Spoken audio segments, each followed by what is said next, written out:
Welcome to On Film, a podcast which delves into the lives and work of film professionals as they tell us who they are, what they do, and their journeys within the film industry. I'm Aadyaa Shah. This is part two of my interview with Krishna Purohit. Krishna Purohit composes and produces music. He's worked on the original score for Bhasmasur, a feature film out on Netflix. He's also composed the music for various short films such as Little Man out on Disney Plus Hotstar, Mandi, and On the Blue Canvas. He also plays guitar and synth for indie band Lawntuba and produces electronica under the moniker Braja Jana.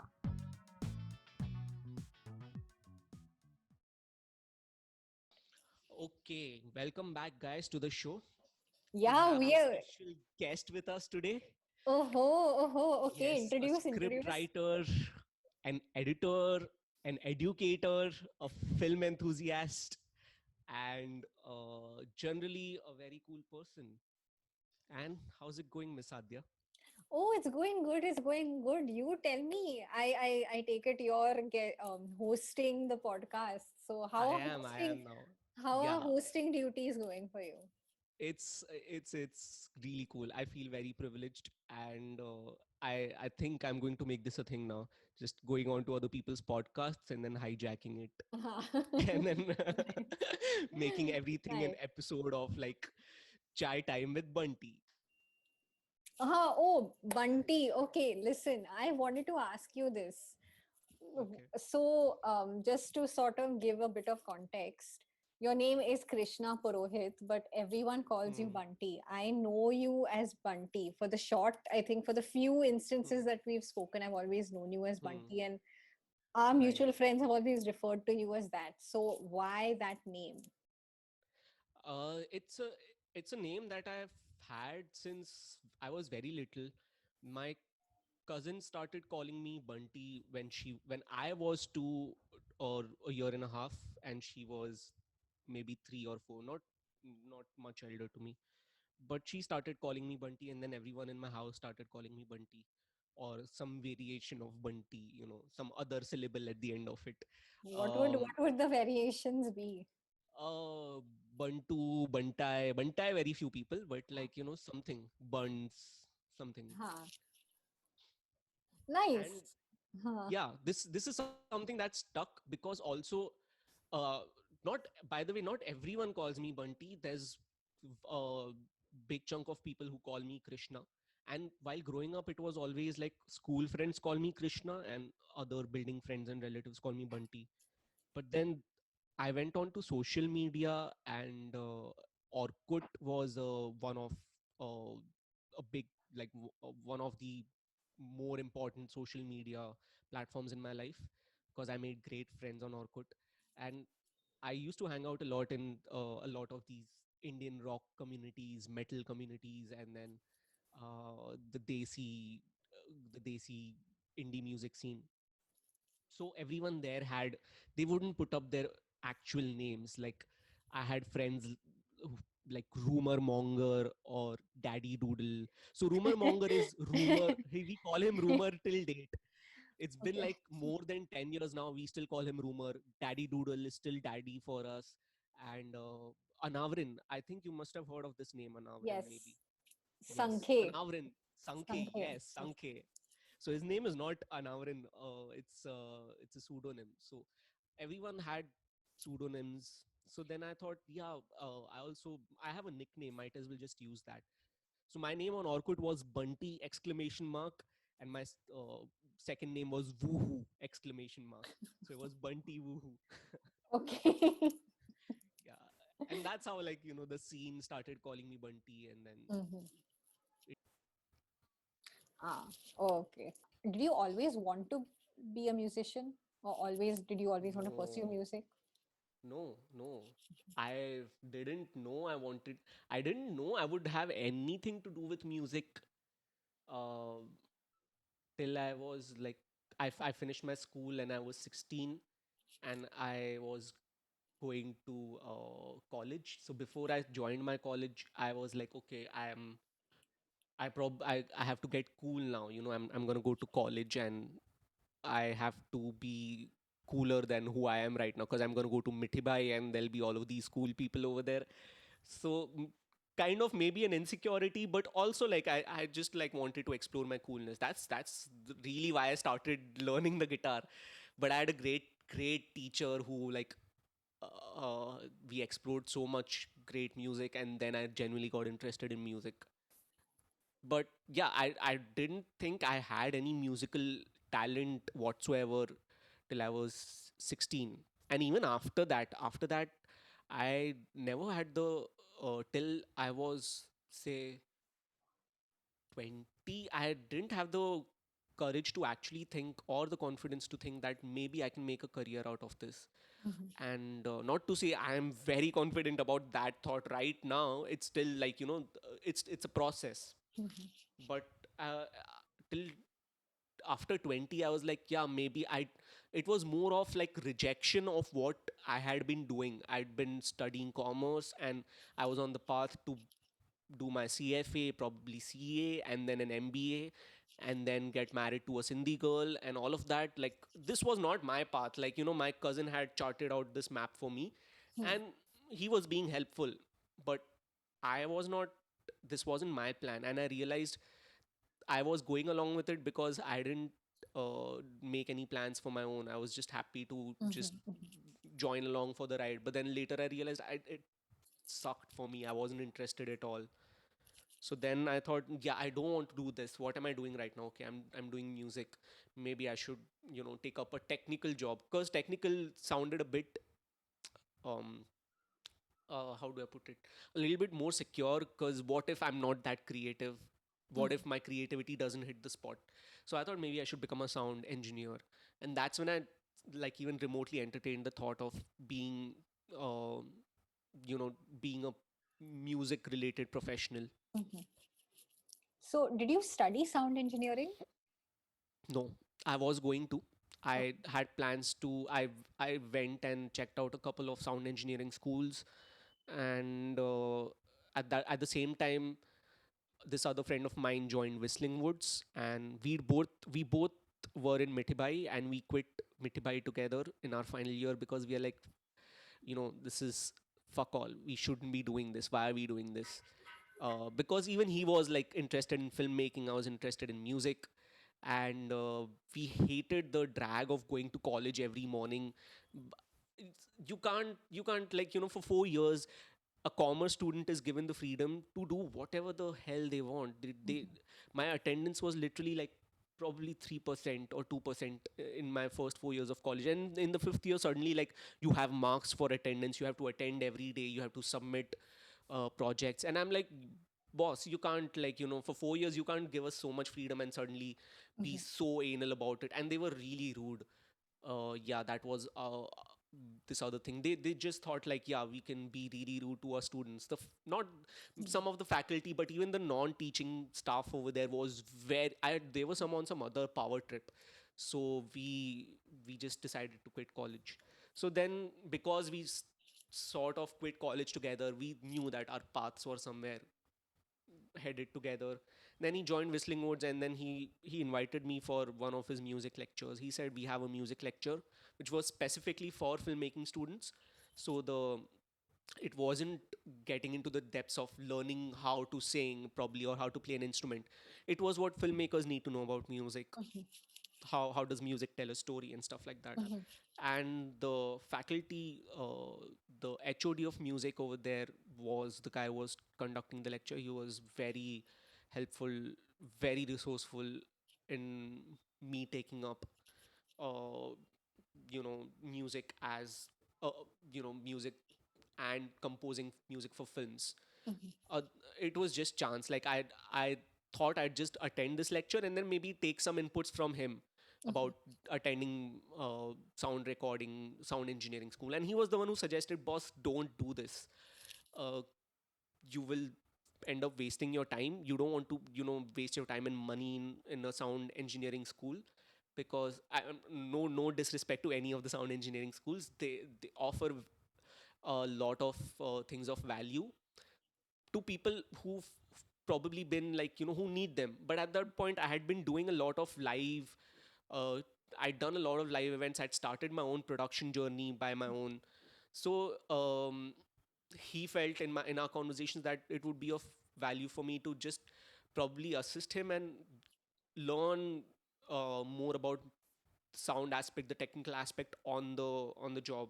So I started taking up.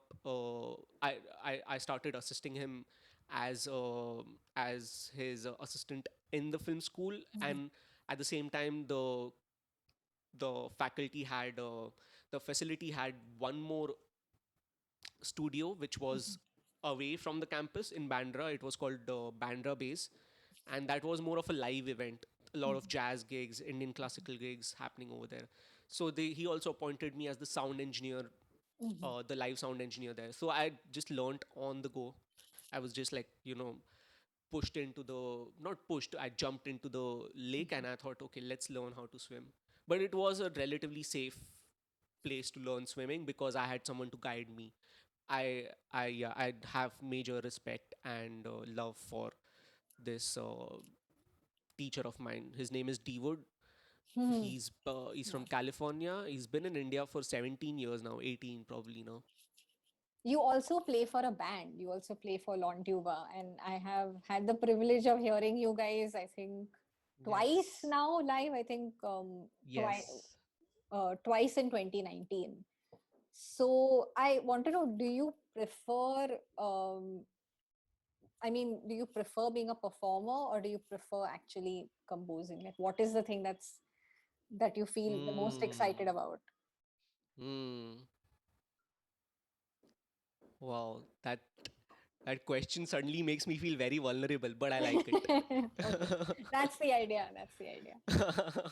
Purely going currently, it's just because of my limited skills as a performer. I am more comfortable working in the studio by myself because I get chances to revisit it. I get time to uh, sit with the structure for a while and then tweak it to perfection, not perfection but to my liking. And Mhm, that a lot is left up to chance when you're performing, but the rewards are also vastly different. I'm not saying they're better, but the when you perform on stage, oh man, it's I miss it so much. I haven't performed since the lockdown, and it's it's on my mind. Like my body is physically craving going and performing, even if it's not performing, even if it's just getting together with the band in a jam room. mhm, I've been jamming with another band as well. So there's two bands I jammed with before the lockdown. Just having a real drummer in the room, someone who sings, a bass player, and all of you coming together, man, mhm, I miss that. So yeah, currently I prefer producing, but at some point I wish to um, practice my performing skills to a level where I can very comfortably glide between mhm, both of them. mhm. Like, what is your rationale behind or behind working on music both individually and with groups? Like, what is your reason behind it? So the band is a unit where other people come in, and I enjoy working with the band because I am not the pilot over there. I Mhm, might be the co-pilot, or I might be the crew, mhm, uh, and the captain of the ship is always changing depending on the song. Many times it's the vocalist frontman who's Siddhant, but many times like someone the composition is being led by some other instrument that's mhm, taking the lead voice. So I like that. I like being in a situation where I am contributing musically, but my contribution is not, I don't have to get under the hood completely and compose the entire structure by myself. mhm, My contribution is like, it's more of a community thing. Everyone is coming with mhm. their share of the ingredients. I come with my ingredients. I don't have to cook up the whole soup. So I genuinely enjoy that. And working by myself is also, it's like a professional need, because I if I'm to be in the music business. Maybe I can partner up with someone, but I'd like to have the skills to Mhm. be able to deliver, say, a project, anything that a project requires completely by myself. And apart from it being like a professional, the need of the hour, it is also it is fulfilling in different ways. You have complete control, and I'm sure as a script writer, you would know the joy of like creating your own, like having your own vision and then like creating the whole world, putting it Mhm. to paper or your keyboard, wherever. Mhm. So that seeing that process through from the start to the end, where you know, okay, you everything that's there, it's there because you conceived it in your mind or you thought of it, and that is fulfilling in its own ways. So then in that way, only you are responsible for it. Mhm. So yeah, both are fulfilling in very different ways. Okay, interesting. I want to come back to also what you said regarding how composing or producing is, it seems solitary compared to, playing in a Hmm. band. Hmm. So in terms of even it being solitary, I wanted to also know, because this is also coming from maybe my own experience, where if I'm writing something, I have complete control over it. So what I've Hmm. at least found myself doing is that if you really like what you do, you can spend hours doing it and you don't feel time pass. So is that Yes. something that happens to you as well when you're composing? Yes, yes. And for those who are just listening to the audio, I was making this gesture with my hand, which kind of notifies like exactly, yes, you get what I'm talking about.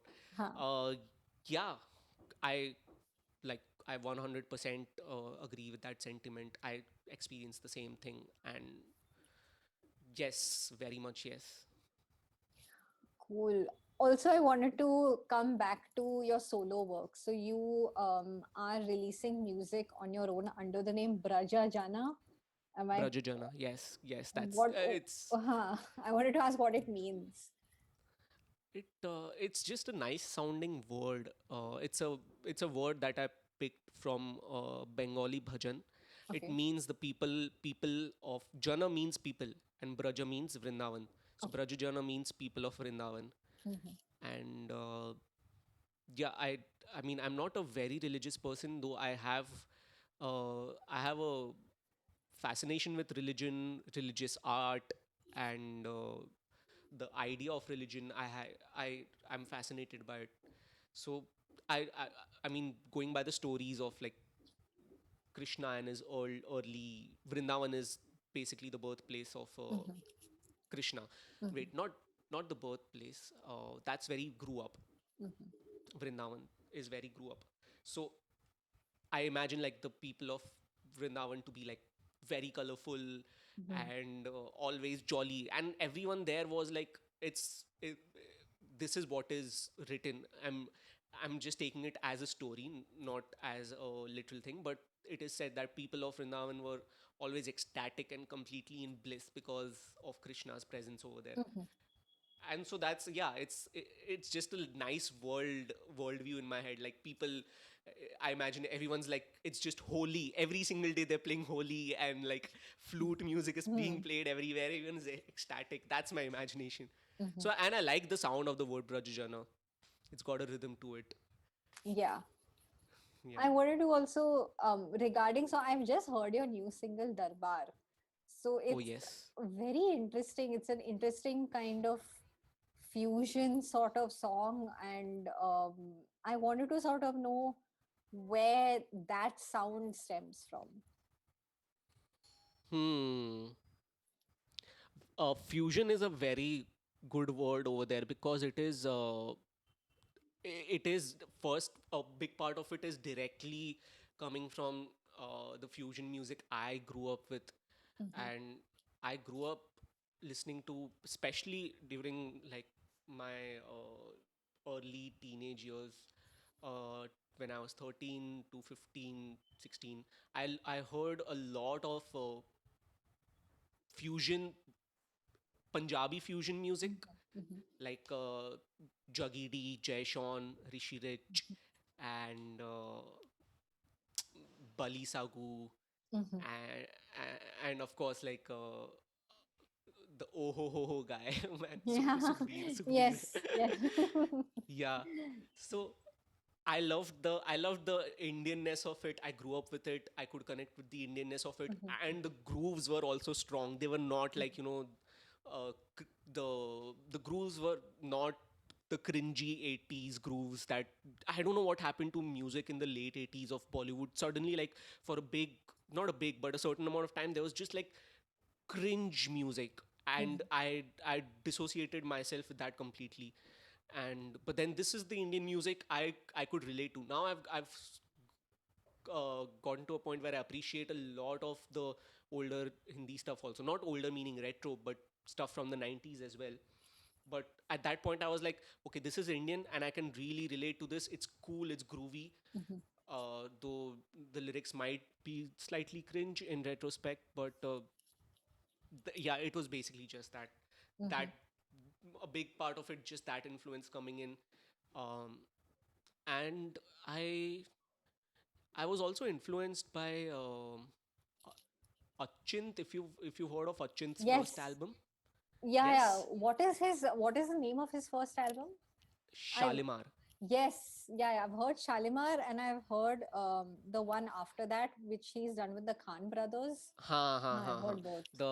The one with Rail Gaadi. I forgot. The Achint and the Khan brothers is the artist name. I Yes. forgot what the album's called. Huh. So the first album had a lot of strong grooves, but it had Indian melodies, Mm-hmm. and it, I think it sort of falls into this world music space Mm-hmm. where even a lot of like non-Indian artists, like there's this one track that's also very influential to my style of making music, is this guy called Karunesh. I've only heard one track of his. Not the Indian Karunesh Talwar, but Karunesh, the musician. He made this track called Punjab, Mm-hmm. which is have you heard of it? No, I mean, Okay, I so you're yeah. probably familiar with the melody. It goes like, I'm gonna sing, Okay, giving you a okay, heads up. okay.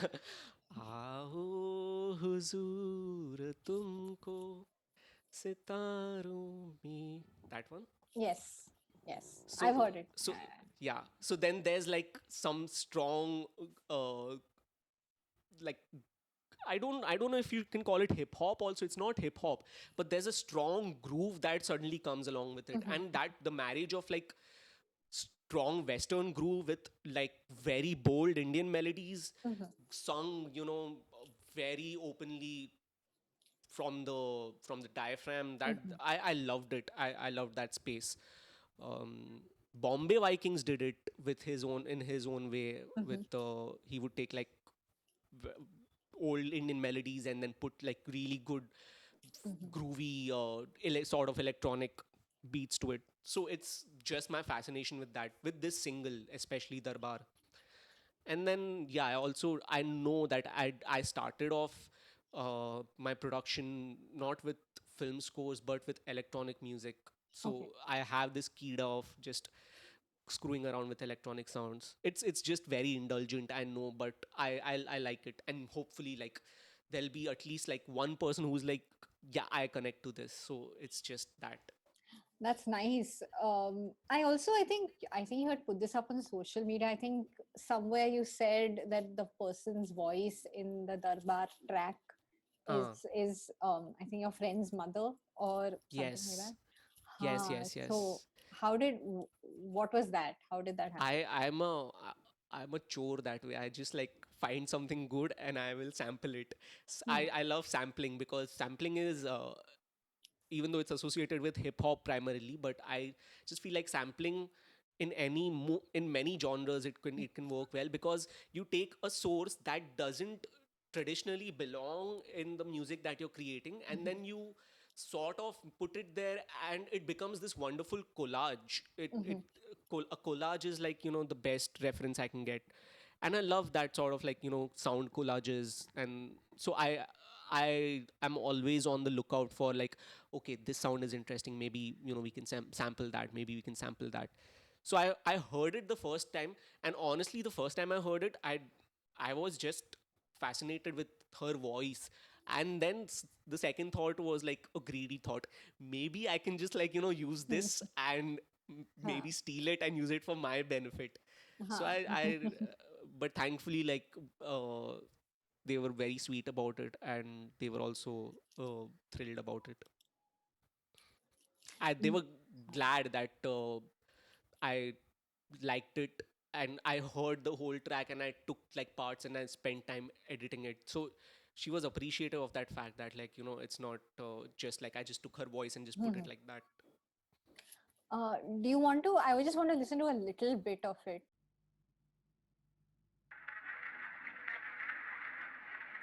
खाने की खौफनाक अंधेरों में तेरी आरज़ुओं में चमकता ही लड़की होगी जो कभी भी पानी के अंधेरे कहीं इसकी आरज़ुओं की रोशनी से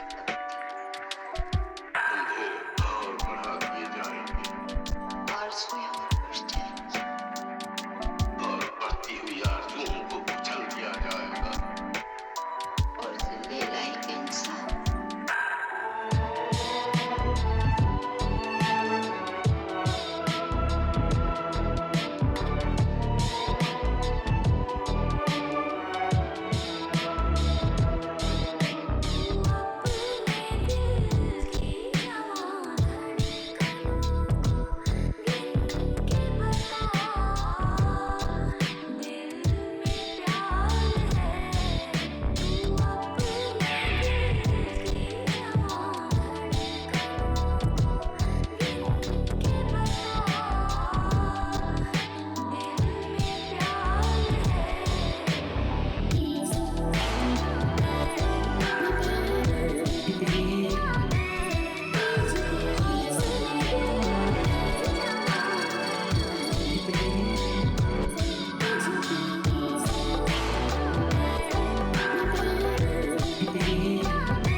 That was Darbar. So I like the track because it has like transitions, and it's very, very interesting the way the entire sound of it has been built up. So Hmm. are you releasing more music which is going to be like this? Yes. Like this, maybe not exactly like this. So this is a part of an EP which I'm putting out. There's three Okay. other tracks. Okay. And honestly, the one that you just heard, Darbar, is the most radio friendly, I would say. Mhm. And I am slightly nervous now that, like, this track has gotten some attention about releasing the other tracks, because they're not, I mean, they one has some like banger elements to it, and uh, then they're not very experimental. They're kind of experimental, but they're not as radio friendly as this one. But I've still, like, they're more playful, I would say. They're or equally as playful. But yeah, I'm kind of nervous, because once, like, there's people like something, and then certain expectations build around it, and I haven't learned about I haven't completely learned dissociating from people's expectations yet. Now that you also have your film work and your solo work, has it ever happened where you get probably an inkling, or you like something from your film work and that sort of bleeds into your solo work? You probably might use an element of that there. uh, Or has it also happened the other way around? it's not happened the other way so much, though I would want it to happen the other way, because my solo work feels more like, it's a completely free open playground, and that's where my original voice is not original, but my voice is coming from. But it has happened the other way, where, like, a lot of I don't know if you noticed in the beginning of this track also, there's a sample from a movie, and Yeah. there's a lot of cinematic elements that come in. So I've put in a sample that's from Mughal Azam, and it's very fitting, the texture of the voice also, and the thing they're talking about. And I borrow a lot from cinematic elements. I like to go big just like, the theater sound. Even in my solo work now, I've started doing that, and I will take a lot of samples from old Indian cinema, or maybe new Indian cinema. I don't know if you could tell, but that very end section that we Mhm. heard, Mhm. I mean, there's no way for you to tell because I've tweaked it a lot. But I have a thing for voices also, Mhm. especially like, cinematic songs. So there's also, of course, there's the voice that, one of the voices that you heard was my friend's mom, but there's also Sonu Nigam, somewhere in the background. Sonu Nigam's voice is like kind of stretched and contracted, and there's one 3 second part where like it's a it's a track from Colonial Cousins, I think. Yeah, it's one of the guys from Colonial Cousins just singing very high, and i- and also, um, I forgot the vocalist's name, but Portishead, whoever the vocalist for Portishead is, The woman, right? It's the the woman. woman, yes, the woman, Ha. yeah. So her sample is also there. But all of these, like, because I like these things to just Mhm. like add Mhm. this like slight variation in the background and not really be in the forefront. Mhm. I think it ends up being a nice bhelpuri mixture of something that, it's different completely from the original. Like Because, nobody can tell it's a Sonu Nigam. There's a Sonu Nigam sample in there. but that's very interesting because I certainly have not detected any of these references when I heard Right, it. right, right, But it's right. very interesting because if it's giving the song something extra, it's also giving, I would say, more layers then. Surely, It's yeah. very, very interesting that way. That's cool. I've I've always, not always, but like one of the, uh, to answer like one of the questions you asked, the learnings from Bhasmasur has been, uh, to add conscious, subtext to, or layering to your work. And even if people don't pick it up directly, somewhere subconsciously they might feel it. Like, just for example, like, हमने starting में acoustic guitar बजाया on the higher strings with the higher Mhm. notes to represent like the childlike innocence, Mhm. and then the same rhythm we played on electric guitar on the lower strings. Now no one is gonna sit and analyze कि अच्छा maybe ये innocence वाला part है, ये वो वाला part है, Mhm. but somewhere subconsciously, it does affect the Mhm. storyline. And these small details, even if nobody picks it up, it's, I feel like, I have fun putting in all of these things. Mhm. So yeah, I like, it's my playground. I Yeah, I like to use that word playground a lot because it is literally that for me. This, especially this project. Was this project a freeing experience for you? Like, because I can see that you have, with Abandon, you have sampled Huh. things. So, Yeah.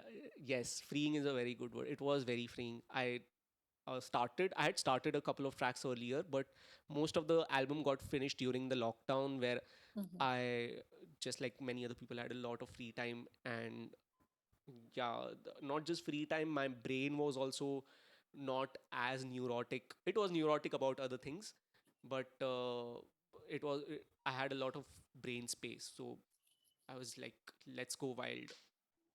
That's nice. That's Yeah. cool. Yeah, I felt like it's time well spent. It's much better than like probably like spending a lockdown just, I don't know, like just looking at porn, for example. Like that would be a waste of time. Ah, I mean, no disrespect to people who look yeah, at a lot of porn, but like it's okay. maybe also. Yeah. Uh, so you mentioned cinematic songs, and then you also mentioned, I think you've also given me your inspiration behind, your sound for your solo work, where you've Hmm. referenced certain artists.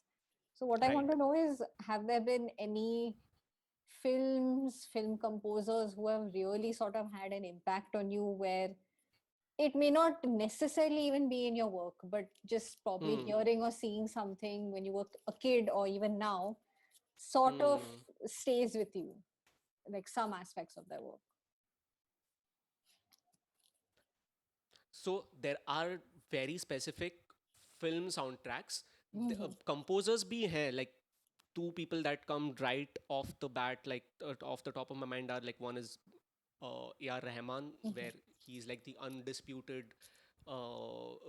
undisputed god, I would say, of Indian background score currently. Maybe that could change in the future with someone else coming in.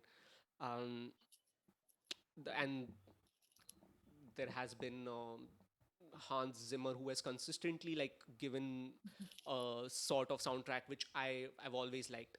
But more than that, I've always been someone who liked like songs, for example. Like there will be one particular song by one artist that I'll listen to, and that would be a big influence rather than like the artist themselves or their discography. That's how it's worked for me.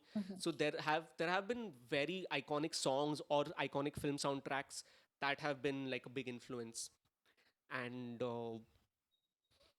one of my favorites is um, Blade Runner. If you've watched, not the Blade Runner, which came out in '82, if I'm correct.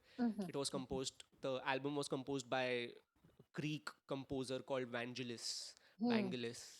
Yes, that is one of the moodiest. Uh, it's so moody. It's like I don't know how the director and the music composer, what conversations they would have had, or I don't know, maybe like the maybe he already made that kind of music and then this guy adapted it. Who went on? But it's the marriage of those two things is so good. It creates a perfect mood. Blade Runner soundtrack, and then there is I like Dil Chahta Hai soundtrack a lot, and I feel like I've studied that soundtrack from the Indian films. That's one soundtrack where I torrented they hadn't released the soundtrack officially, but I torrented it somewhere. Someone had put out, maybe like it's probably like either Ehsan Shankar or Loy who was like, fuck these record labels. They just like sit on our music. Let us just put it out, and it's out there. And I heard it, and it's, of course, when you watch the film, it's very refreshing to see, to hear all of these new sounds and how creatively they've been done. But when you see the labels, the track names, and then you hear the track in isolation and in its entire length, you can see I can see, when I study it, I can see like the composer's thought behind it. And I know Ehsan is the guitarist in the group, and Shankar is the Indian classical specialist, and Loy is like, he's a bassist and he gets the grooves and the synths and stuff like that.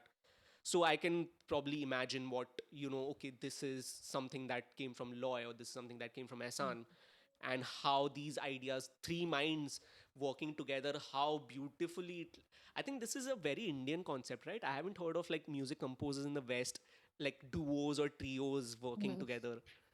It's like Shankar, Jay Kishan, Lakshmikant Pyarelal. It's a Yeah, very Indian yeah, thing. yeah, yeah. Jatin Lalit. Yeah, no, I mean, now that you mention it, yeah, I've just heard individual composers who work and they have their teams, and Hmm. at least abroad. Here too, it's like you have these duos. It's very true. Yeah. And in this case, a trio, Shankar, Ehsan, Loy. I Uh-huh. think they are the first and currently the only. Salim and Suleiman, and maybe one. No, Salim, Suleiman, only two. Yeah, Huh. Shankar, Ehsan, Loy. It sounds Yes. it's a mouthful, and Yeah. also it sounds like if you get them, your film, like, you're sorted. You don't need to think about music so much. Like, Yeah. such diggaj. Like, Shankar is he's a very very proficient vocalist, and you might have heard of his collaboration with the Mahavishnu Orchestra or Shakti. These are like uh, jazz fusion ensembles where one of them, like Zakir Hussain, is playing the tabla. John McLaughlin, who's a great jazz guitarist, fusion guitarist, he's playing the guitar. And Selva Ganesh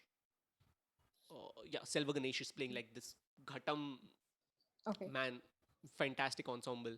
So I feel like these composers and composers that I like, they have this parallel thing going on where they are great musicians or slash performers, and then they also do film music on the side. Huh.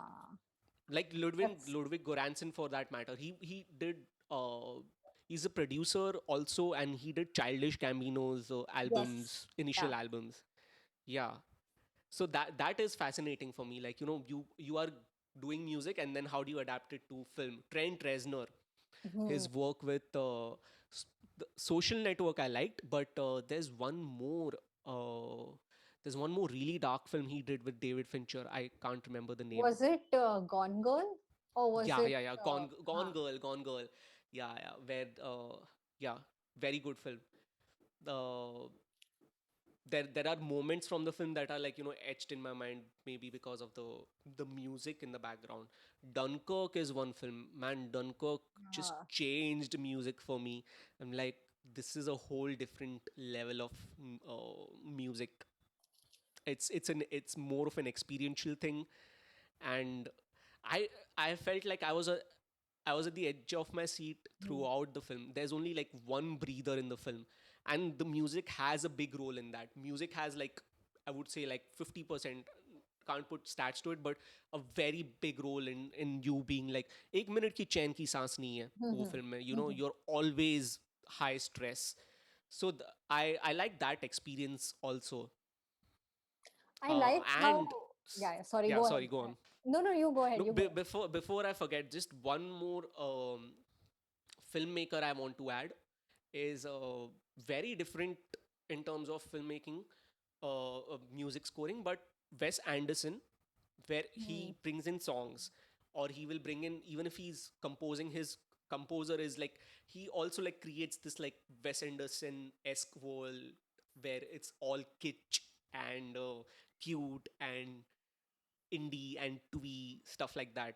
So yeah, his especially the Darjeeling Limited soundtrack, and Rushmore, and the Life Aquatic of Steve Zissou. This is one film which, like, it's not very famous for like amongst Anderson fans, but I love the soundtrack of that film. So I got very excited when you mentioned Dunkirk and Wes Anderson, because for uh me, like the Darjeeling Limited soundtrack was beautiful, because uh it's just very different elements. Like he's got Kinks on, like he's got songs by them on one hand, then he's got songs from Satyajit Ray's movies on the other hand, and yeah. it's so, like, it's weird. And even the film in that sense is also odd, in the sense that you have these three American guys randomly in Rajasthan, and it fits, but it's it's a little out of place, but it fits so beautifully. And That's very well put. It's uh, kind of out of place, but it fits so beautifully. yeah, and even like the film for me is one of my favorites, because I remember, um I think I remember seeing it like properly for the first time, I think sometime around when I was in college, and it just Hmm. had a huge impact on me, that film. And with Dunkirk, so Dunkirk for me is when I had heard Hans Zimmer's stuff before, but I think Hmm. for me, I think it was very defining to see how what role what the role of music was actually in that film. And then also for me, I started listening to more of Hans Zimmer's work after watching Dunkirk. So Oh, is it? yeah, because as in I was familiar with it, I knew he had done, I think, Dark Knight, and I knew a Hmm. little bit of what he had done, but not enough to really go deep into his filmography and listen to his stuff. Abuse, his sound is associated with like that huge cinema, Hmm. brass instruments and orchestral sounds. But he's also done very, very like funky movies also. I think Lion King he's done, and some animated films he's done. He's done romantic films also. So his scale is also very varying. So I And think so, what else did you listen to when you discovered Dunkirk? now, after Dunkirk, I was listening to a little bit of his work on the Dark Knight soundtrack. Then I Hmm. also, what caught my attention was Interstellar.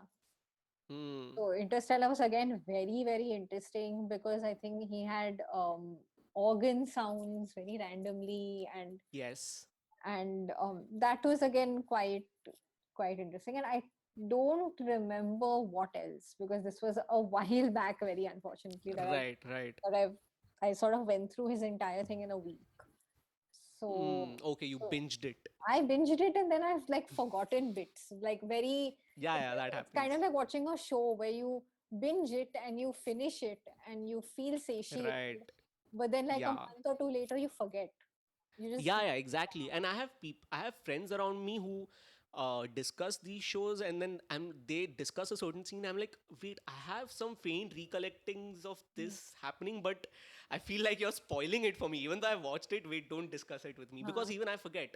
I don't know how people like have such sharp memory where they first time they watch it, they have like a picture perfect memory. Oh, this happened. And then of course, like, episodes like the Red Wedding, which are very iconic, you will remember. But people go into details, and I can't even, I forget. uh, sorry. So one film soundtrack I wanted to mention, I remembered because, again, because of Interstellar, Inception, is this anime called Paprika.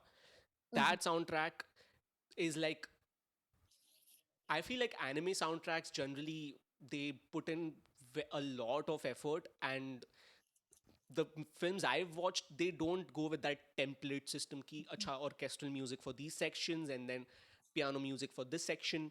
They do it, but they have a, obviously, because maybe it's a very different culture, their way of approaching music is very different.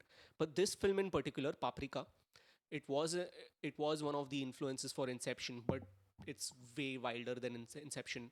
The composer has used voices in a very, very different way. It's electronic music, but not so electronic music, when you hear that term, you think of, like, heavy grooves, dance music, or, like, some trance or techno. But there's a whole world of electronic music which is like not just like, club music. This is like very film score oriented. He takes sounds and then he morphs them, and he takes existing musical patterns like a waltz track, or maybe like a carousel carnival track, and then he'll put in some weird elements to it. It will sound otherworldly.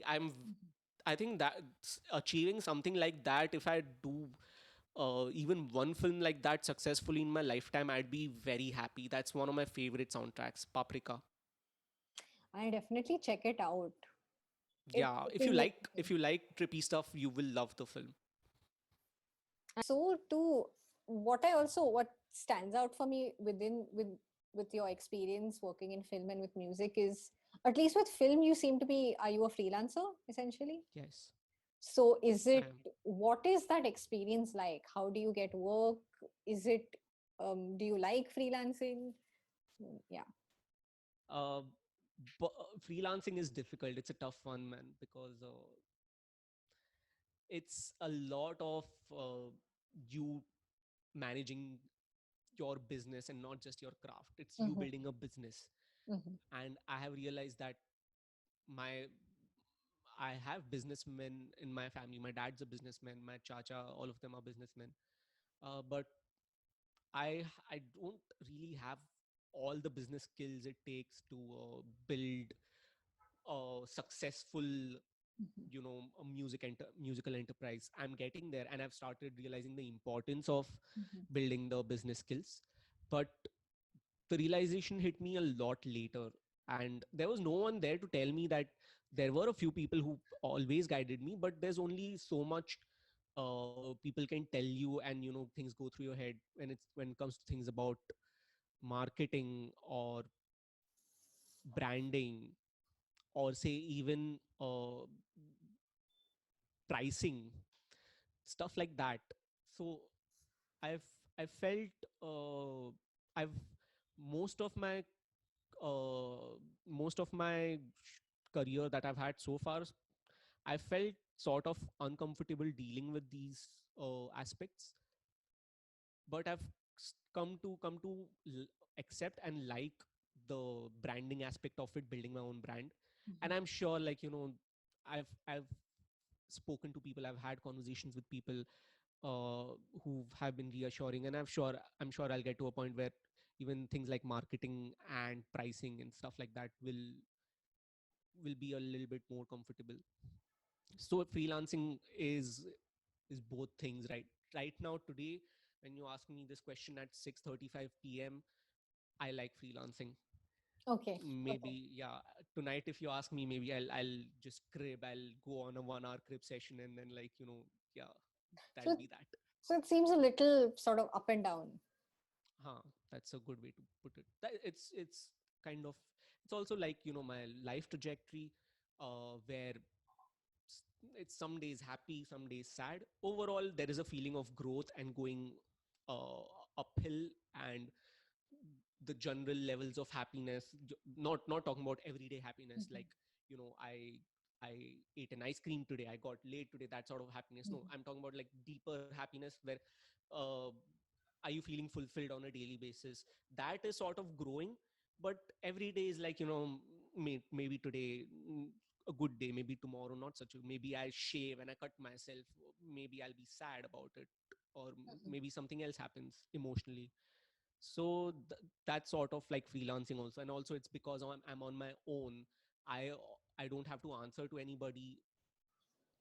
That gives me a free certain level of freedom, but also uh, uh, freedom comes with, responsibility. Mhm. I am responsible for how I spend my own time. And yeah, so this is one more thing that I find challenging. Okay, cool. And just lastly, what are you listening to at the moment? Anything that you've heard that you've liked? um yes, there is one song I was listening to last night. Was It's this track called Love on a Real Train.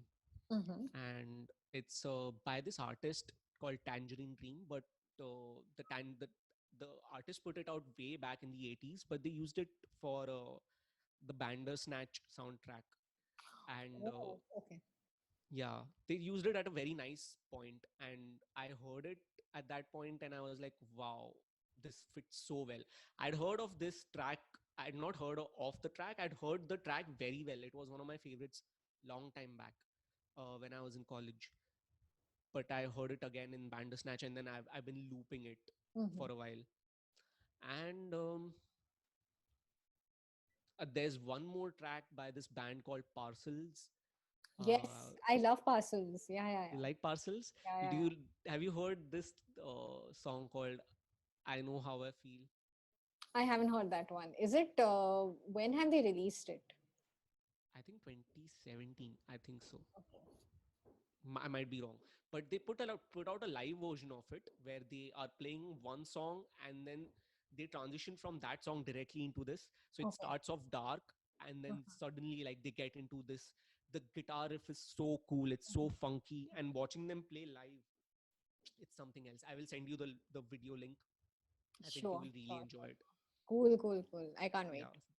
Yeah, these two tracks come, I mean, a lot of other tracks, but if anyone wants to share good music, they can get in touch with me. We can exchange music on Instagram. My ID is Bunty in the Sky. And yeah, I'm always up for exchanging good music. Nice. Is that a Beatles reference? Bunty in the Sky. It is. I'm glad you caught on to it. It is a Beatles reference, yes. Nice. Cool. Cool. I wanted to ask you Mhm. about some soundtracks that have stayed with you. Soundtrack wise, so Darjeeling Limited, Hmm. the Dunkirk soundtrack, these are again the recent ones. Hmm. If I have to think back, then I really actually used to like whatever I used to hear on TV in a lot of Hmm. movies and TV shows. So I remember, I think the OC, they came out with CDs. So I think they have Oh. 4 or 5 CDs where I think it's volume one, volume two, volume three, and I think volume four is just covers. So the Hmm. famous covers of famous songs that they have featured on the show. I remember volume one had a very interesting mix because it had Spoon, then it had I think a cover of Champagne Supernova, which was done by someone else, but it was also done very nicely. And it was very interesting that way. And it had, I think it had Imogen Heap also.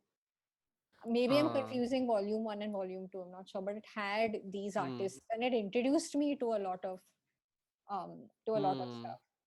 And I think in terms of movies, there wasn't a whole lot because I wasn't looking, I think, too closely at the scores when I was in Hmm. school. But I Hmm. probably started. hearing the scores or like the things that music composers have actually worked on only I think post college. But Okay. So even song wise, like I can say in Indian cinema, songs are given a lot of importance. huh, And um, yeah, I have also started exploring songs very recently only. Like I started off as just a background score guy. But then even in terms of songs, anything that stands out to you, like this song and this movie go well, they go so well very so much. there's one choice in, have you seen The Prestige? Yeah, of course. So there's that Thom Yorke song at the end was like amazing. Like I would not at all think that that song, I wouldn't have chosen that song to even go in the film, but it went right at the end Ah, credits.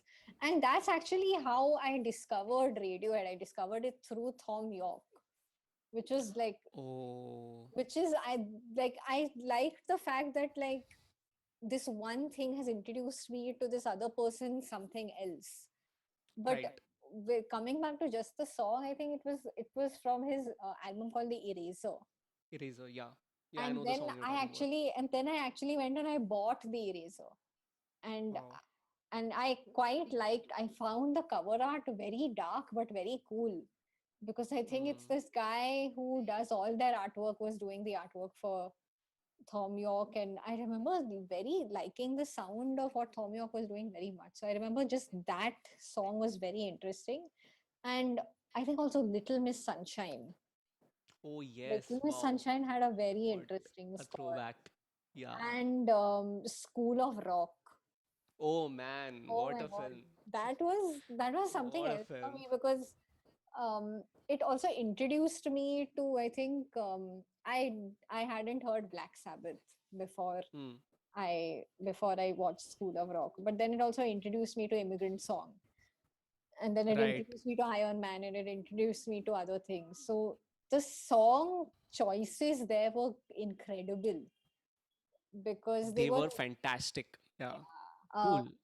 so I think I'm done with the questioning. I So am done with you, Bunty. You've been like talking to me for so long. Please, I'm done. okay, so I'm So, gonna Adya, thank you so much. This has been lovely. Such a fascinating. Okay, sorry. Go ahead. no, cool, cool. Okay, so Bunty, thanks for this. This has been it has been great talking to you. There's a lot that I've actually learned about composing that I didn't really know earlier. I'm And glad. you have a very interesting journey. So I want to hear more movie work from you, and also more solo work from you. I'm glad you found it interesting. And I'm glad you found the soundtrack for Bhasmasur interesting enough to invite me here. And I got to faff for such a long time. So thank you so much. You can find our newest episodes on YouTube, Spotify, and wherever you get your podcasts. Follow our Instagram and Facebook pages for more updates in the description below.